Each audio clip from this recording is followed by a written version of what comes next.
स्वामी जी जानते थे कि आने वाले कलयुग में बहुत बड़े बड़े विद्वान होंगे, एक एक चौपाई पर महीनों बोलेंगे, इसलिए जागी रही भावना जैसी।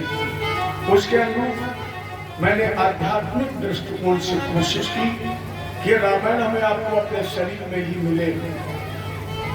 आज अगर कथा सुनी जाए तो पूरी कथा 2 ही लाइन में है, पूरी रामायण। तुला तुला से बैर है, कुंभ ले गए चोर, अब मिथुन रास मौजूद है, मेघे गाड़ी फोर। ये पूरी रामायण है। तुला तुला से बैर है, रावण की रास तुला और राम जी की रास आपस में बैर है। कुंभ ले गए चोर, सीता जी की रास कुंभ है, मिथुन रास मौजूद है। हनुमान जी की रास मिथुन है, अनेक वरदान अजर अमर गुण निध सुत आकर मौजूद है। अच्छा, हनुमान जी के अंदर 8 लक्षण हैं, 8 गुण। और हमारे बाबा की कलम में वो जादू है कि अनंत बलवंत हनुमंत महाराज के वो 8 लक्षण जिसको कोई यंत्र नाप नहीं सकता है, वो एक ही श्लोक में लिख दिए। ये जादू है बाबा की लेखनी में। क्या लिखा? सुंदर कांड। बड़ा विचित्र समस्या है, कांड कोई सुंदर आज तक होता ही नहीं। बता कोई कांड सुंदर हुआ है? और बाबा कह रहे सुंदर कांड है, मेरा उससे कोई लेना देना नहीं है, मुझे अपनी बात करनी है। सुंदर कांड में श्लोक आया, 8 लक्षण हनुमान जी के अंदर है। अतुलित बल धामम स्वर्ण शैलावदेहम दनुजवन कृशालम ज्ञाननामग्रगण्यम सकल गुण निधानम वानराणाम भीषम रघुपत प्रिय भक्तम मार्गजातम। कितने हो गए? 8। अतुलित बल धामम, अतुलनीय बल के मालिक है। कोई ऐसा यंत्र नहीं बना है जो हनुमान जी के बल को नाप ले।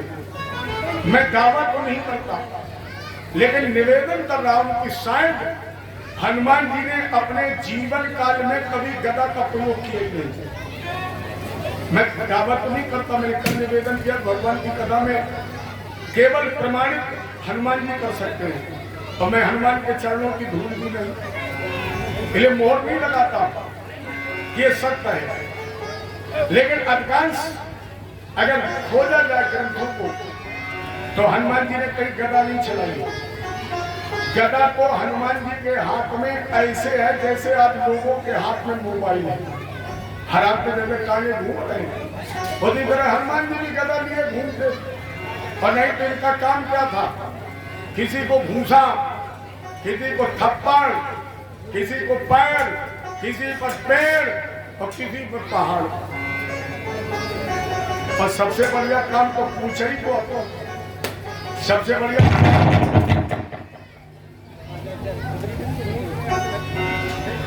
सबसे बड़ा हथियार हनुमान जी का क्या था? पूंछ। और रावण हनुमान की पूंछ से परेशान होता। क्यों? रावण ने सोचा हनुमान की पूंछ ने लंका में आकर हमारी मूछ नीची कर दी, और आज दुनिया सब पूछ ही तो परेशान है। लोग कहते हनुमान जी के पूंछ, अरे सब दुनिया के पूंछ है। कोई कह रहा हमारी पूंछ नहीं इसलिए परेशान है, और कोई कहता भैया इतनी पूंछ है। रावण ने एक दिन सोचा कि आज हम हनुमान जी की पूंछ ही उखाड़ दी। जब युद्ध हो रहा था, भैया बांधो लेकिन बोलो नहीं, बोलो नहीं बांधो, जितने बिना बोले बांध सको उतने ठीक है। बोल के हमें बांधन दो, तुम बिना बोले बांधे रहो। और जब दोनों मिलके बांधोगे तो गेट के बाहर क्यों निकल जाए, हमारी जिम्मेदारी है। जय जय श्री। रावण ने कहा आज हम पूछे ही उखाड़ देंगे, और हनुमान जी को सब जानते। रावण आ रहा और हनुमान जी ने युद्ध भूमि में उठाई करताल, और शुरू हो गए श्री राम जय जय।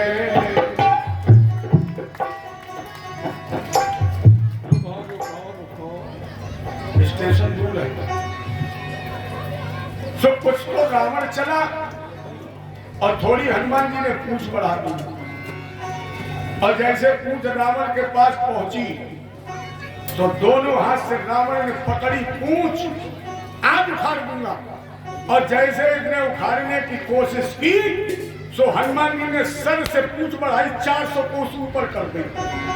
अब बता, रावण जानबूझ के पूंछ नहीं छोड़ सका तो खरबो तो दूर है। जो उखाड़ने गया, हनुमान जी ने वो पूंछ के पकड़ते पकड़े रावण के टांग दो, बेटा झूलो झूला, मैं बाप की चुनौती छोड़ो।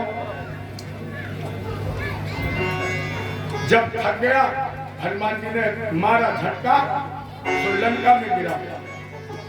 कंकावली में प्रमाण मिलता है कि रावण के पास 10,000 सेना अमर थी, अमर सेना।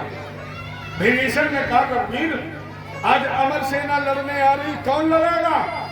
राम जी ने कहा, अमर तो कोई नहीं, हमें भी जाना पड़ेगा, लखन को भी जाना पड़ेगा। हनुमान जी बोले, दादा दादा हम लड़ेंगे। राम जी ने कहा, तुम लड़ोगे? बोले हाँ। क्यों? बोले हम अमर हैं। राम जी ने कहा, क्या तुम कब अमर हो गए? बोले आपको पता नहीं, माता जी ने वरदान दिया, अजर अमर, अमर वो है, अमर हम भी होगी टक्कर। राम जी ने कहा, तो जाओ। और हनुमान जी फिर बैठ। अच्छा, हनुमान जी की पूंछ की कोई सीमा हो कि 1 किलोमीटर है तो आदमी 1.5 किलोमीटर दूर रहे, या पता लगे कि 4 किलोमीटर है तो लड़ने वाला 5 किलोमीटर दूर रहे। लेकिन हनुमान जी की पूंछ तो घटे और बढ़े। तो जैसे लड़ने गए तो हनुमान जी ने बढ़ाई पूंछ, और एक ही बार में 10,000 1,000 बांधे, और बांधने के बाद बढ़ाई पूंछ, ऊपर फेंक दिया। पृथ्वी के गुरुत्वाकर्षण के ऊपर निकल गई, आकर नहीं लौटी। अकलित बल धाम, अतुलनीय बल के मालिक है। एक और चर्चा करनी, रावण और हनुमान जी में चर्चा हुई किसके अंदर कितना बल।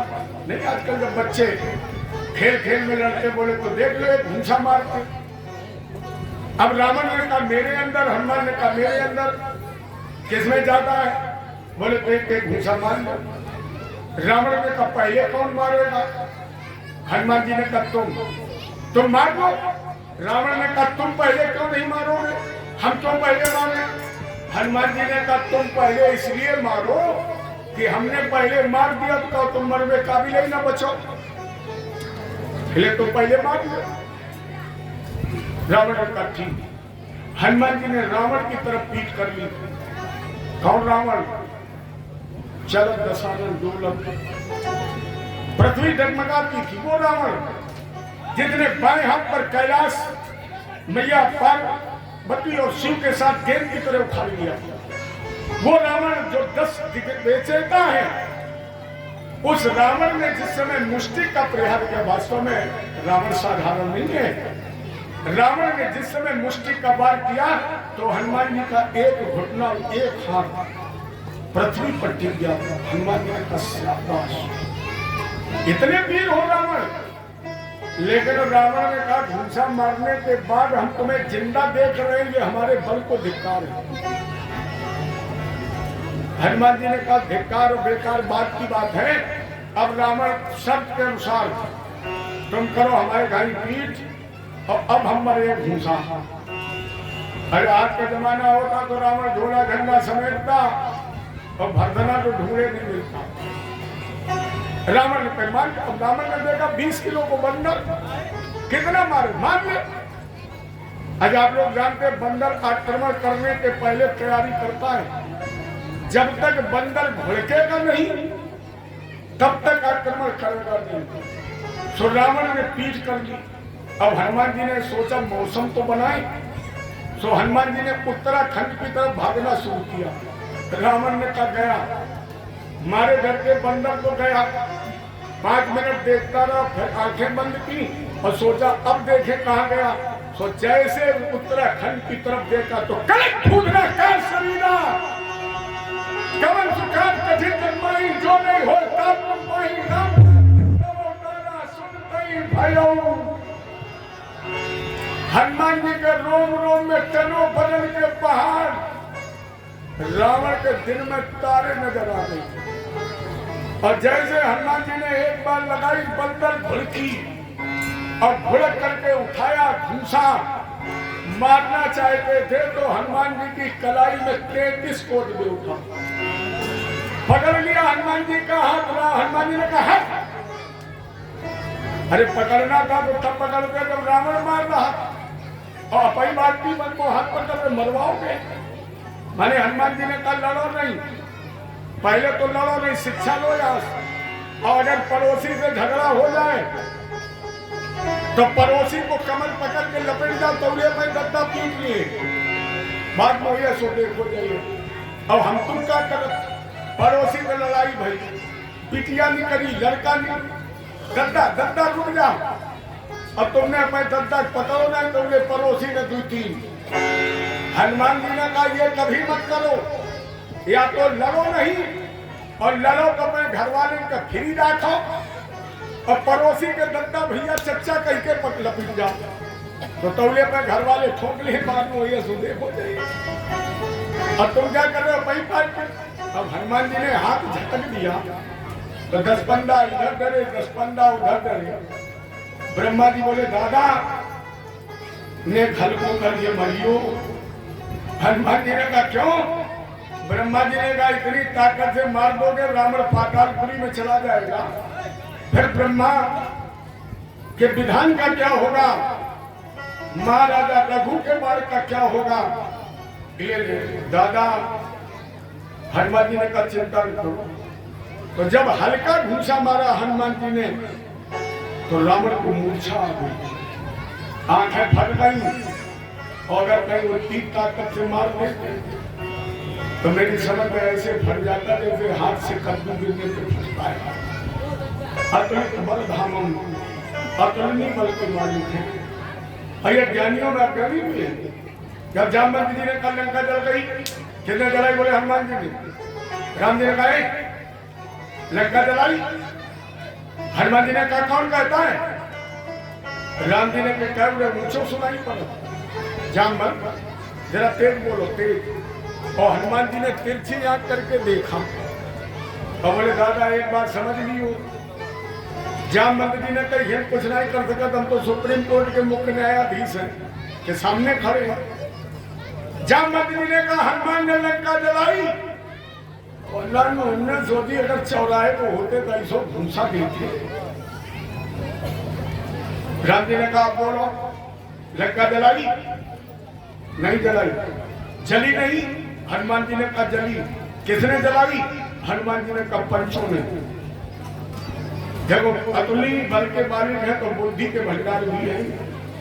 राम जी ने कहा पंचों ने जलाई, तुम्हारा कितना शेयर? हनुमान जी बोले 0%। हम लोग सबसे ऊंची वाली अटारी बैठे देख रहे, खूब जल रही। फिर किसने जलाई?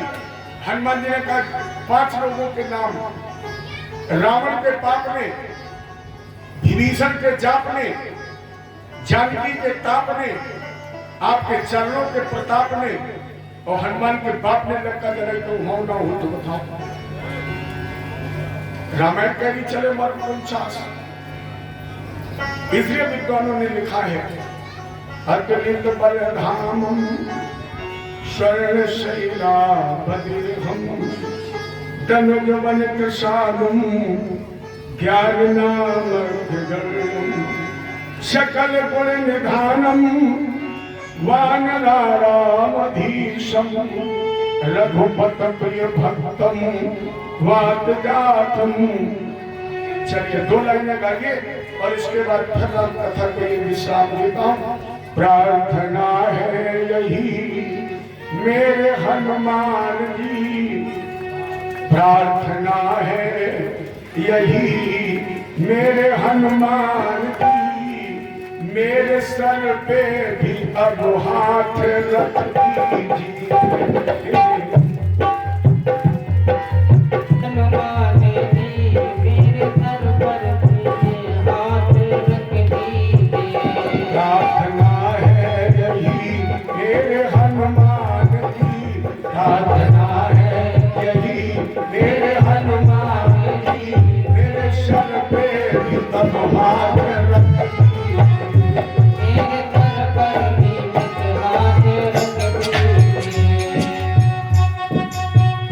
राम सीता का दर्शन करा के मुझे, राम सीता का दर्शन करा के मुझे, मेरे सपने को साकार कर दीजिए। सपनों को साकार कर दीजिए।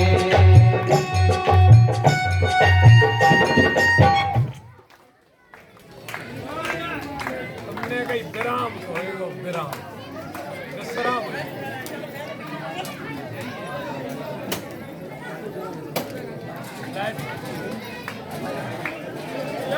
विराम की जगह विश्राम है।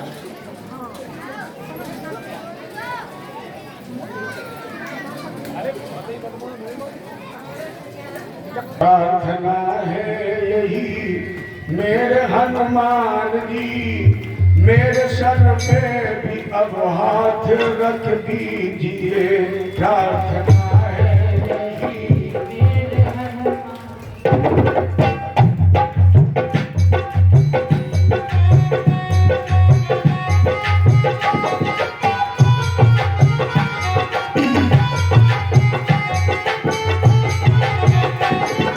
में जो मुझे मेरे पाप है, मेरे मन में क्या है जानते आप है।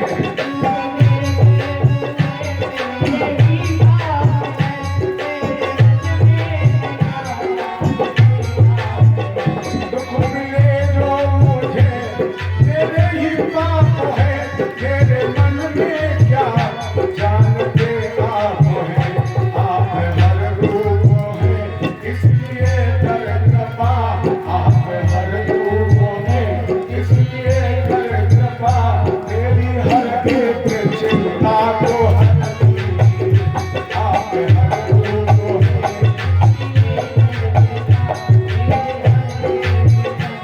को हर लीजिए। राम सीता का दर्शन करा के मुझे, राम सीता का दर्शन करा दे मुझे। मेरे सपने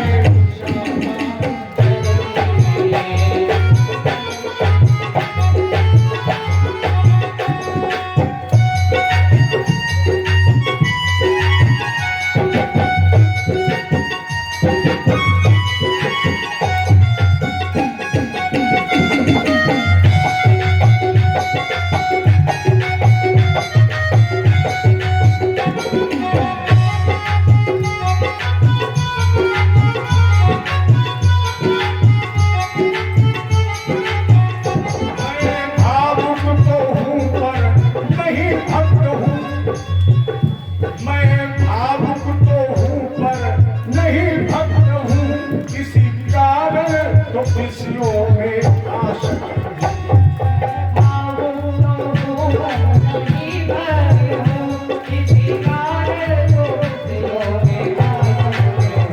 वासना मुक्त करके प्रभु मेरा मन, वासना मुक्त करके मन को प्रभु, राम सीता के भक्ति से भर दीजिए।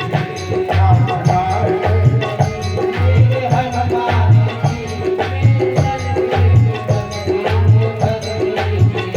प्रार्थना है यही मेरे हनुमान जी, मेरे सर पे अब हाथ रख दीजिए।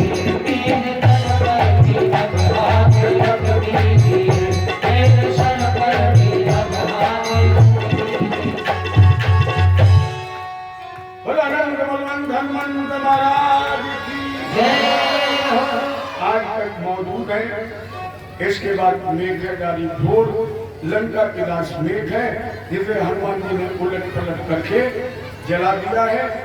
तब बाबा ने लिख दिया राम राज्य बैठे त्रैलोका, हर्षित भय गए ससुरों का, दैहिक दैविक भौतिक तापा, राम राज्य का नहीं व्यापा। तो इस राम जानकी मंदिर प्रांगण में आप लोगों के साथ मिलकर एक कामना के साथ हम राम कथा को विश्राम दें कि प्रभु एक बार फिर भारत में लहराई ईश्वर भक्ति, एक बार फिर भारत में राम राज्य हो, इस कामना के साथ यही पर राम कथा को विश्राम। क्योंकि कथा तो आप लोग राम में सुनी रहेंगे। 2 अध्याय में कथा जिसका मैंने अपने आप को भाव दिए, एक मात्र लक्ष्य अब कृष्ण जन्म, कथितो वंश विस्तारो भवतो सोम शूरो,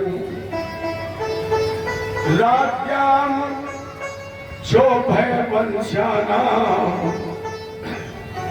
चरितम परमाद्भुतम, अवतीर्य दुर्वंशे भगवान भूत भावन, कृतवान्यानि विश्वात्मा दाननो वध विस्तरा। महाराज जी, भगवान का अवतार यदुवंश में क्यों हुआ? हालांकि अभी जो एक नाम हमने सूर्यवंश के प्रारंभिक में बताया था, सुदुम, ये जब इलाहाबाद खंड में स्थित आनंद वन में प्रविष्ट हुआ तो नारी बना, और नारी बनकर के इसने चंद्रमा के पुत्र बुध से प्रेम किया, जिससे एक पुत्र पैदा हुआ था, नाम रखा गया था पुनर्वा। पुनर्वा का विवाह उर्वशी नाम की अप्सरा से हुआ था, जिनसे 6 पुत्र पैदा हुए थे। ये पवित्र वंश है जिसमें राजा नहुष की कथा आपने कल सुनी, जिन्हें 100 अश्वमेध यज्ञ करके इंद्र पद भी प्राप्त किया। इसी चंद्रवंश में राजा याद का जन्म हुआ, जिनका विवाह ब्राह्मण कन्या देवयानी जी के साथ हुआ और शर्मिष्ठा दासी बन करके गई। इस विवाह का कारण था देवगुरु बृहस्पति के पुत्र कच्छ का श्राप। देवयानी जी को कच्छ ने श्राप दिया था कि तुम्हारा पति क्षत्रिय होगा, इसीलिए राजा अयात ने पति रूप में प्राप्त हुए। शर्मिष्ठा से राजा अयात के 3 पुत्र हुए, देवयानी जी से 2 पुत्र हुए, अर्थात राजा अयात से 5 पुत्रों का जन्म हुआ, और इन 5 पुत्रों से 5 वंश चले, यानी एक बेटे से 1 वंश चला। जैसे सबसे छोटे पुत्र का नाम था पुर, जिससे पुरवंश चला, और परीक्षित तुम्हारा जन्म इसी पुरवंश में हुआ है। ज्येष्ठ पुत्र से यदुवंश चला, लेकिन यदु को राजा अयात ने राज्य अधिकार से वंचित कर दिया। कथा तो बहुत प्रहद है कि बुढ़ापा नहीं दिया, जवानी नहीं दी, इसलिए राजा अयात ने श्राप दे दिया। लेकिन ये वो यदुवंश है जिसमें बसवरु 10 भाई थे। बसवरु, इनका एक नाम आनंद भी था, क्योंकि जिस समय बसदेव जी का जन्म हुआ था उस समय देवताओं का कुंड भी बन गई, इसलिए इनका एक नाम आनंद भी था। शोर से जिनकी पत्नी का नाम था मानसा, जिनसे 10 पुत्र पैदा हुए, तो बड़े का नाम था बसदेव। 5 कन्याएं भी पैदा हुई थी, जिसमें बड़ी का नाम था प्रथा, हमारी कुंती।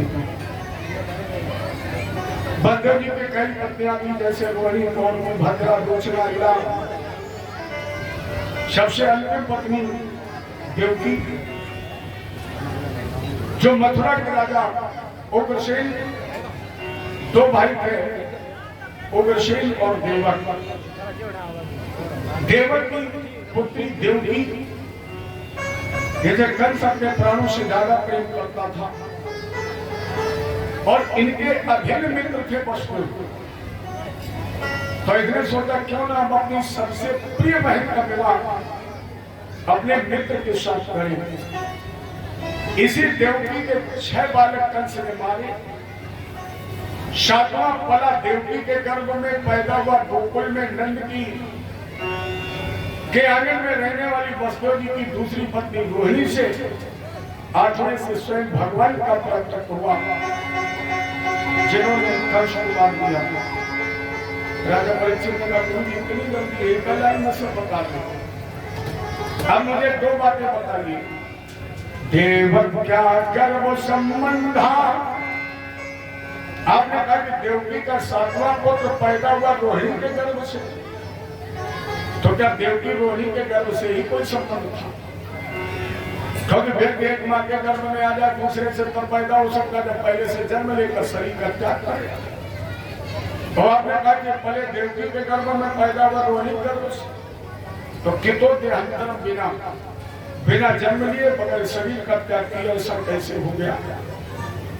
महाराज जी अवतीर्ण गौरवन से भगवान के अवतार की कथा विस्तार से सुखदेव जी ने कहा, बाबा ने रामायण में लिख दिया, राम जन्म के हेतु अनेका परम विचित्र एक नहीं का।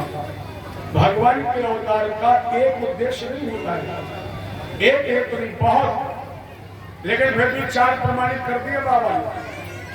भगवान के अवतार का प्रथम कारण, बोले बाढ़ खत चोर जुआरा। दूसरा कारण, मां नहीं मात पिता नहीं देवा। तीसरा कारण, जब जब हो धर्म कह हानि। चौथा कारण, बोले विप्र घेन सुर संत हित। कम से कम भगवान के अवतार के 4 कारण होने चाहिए, और वही द्वापर युग में ये 4 कारण जब उपस्थित हुए तब भगवान ने अवतार की भूमिका क्या की। कंस ने अपनी बहन का विवाह वसुदेव जी के साथ किया, स्वयं रथ की बात रोक संभाली, और जैसे रथ हाथ पर चला, अगर भगवान को बैठे बैठे कुछ ना कुछ करते रहते हैं। हमें आपको आज तक बताया है, कब मरेंगे कौन मारेगा नहीं बताया, लेकिन कंस के जीवन में उथल पुथल। ये मान लीजिए कि भगवान ने बरैया के छत्ता में डेला मार दिया, यह तालाब का जल बिल्कुल स्थिर था, और भगवान ने एक आकाशवाणी करके अस्याष्टमो गर्भो हंतायाम से बुधा, इतना कहकर कंस के जीवन में हलचल पैदा करते। अरे कंस इस देव की काही अष्टम लाल, और हम बतलाते हैं तुझे होगा तेरा। बड़ा स्वरूप कंस ने देवकी को मारने का प्रयत्न किया। वसुदेव ने समझाया, कंस देवकी को मार पाओगे तुम्हें मरना नहीं पड़ेगा। अरे भैया मृत्यु जन्म मकाम वीर देहन से जाए, अर्थवाद सकांते पर मृत्यु में प्राणवान भगवान संसार में मृत्यु भूल सकता है, आने वाले को जाना है, ये शाश्वत सत्य। अच्छा इसे भी न मानो तो ये बता, मैं देवकी से डर है, देवकी के पुत्रों से या देवकी के पुत्र से? कंस ने कहा देवकी के केवल 8वें से। परिणाम स्वरूप कंस ने देवकी वर्जों को नजर कैद कर लिया। स्थिति तो वो आ गई कि कंस ने एक दिन अपने पिताजी से पूछा, मुकुट तुम हमें पहनाओगे कि हम जबरदस्ती पहन लेंगे? मां नहीं मात पिता नहीं देवा, और साधुन सन करवा वही सेवा। पितृद्रोही हो गया। देखो राक्षस स्पेशल पैदा नहीं होते, इनकी कोई अलग बिरादरी नहीं। अगर बिरादरी होती तो रावण को क्यों लिखा जाता उत्तम कुले? लेकिन ज्यादातर लोग क्या कहते, रावण राक्षस था, या रावण जैसे कोई कार्य करता तो क्या कहेंगे लोग, राक्षस हो गया है। इसके मतलब राक्षस की कोई स्पेशल बिरादरी थोड़ी है, वो हमारे आपके बीच में है। कौन है रावण? मां नहीं मात, पिता नहीं देवा, और साधु सन करवा वही सेवा। जिनके यह आचरण भवानी, तिन जानहु निश्चर सम प्राणी। अबे हो गया कि साथ एक पुत्र पैदा हुआ, कीर्तिमंतम प्रथम कंसयानक दुंधु।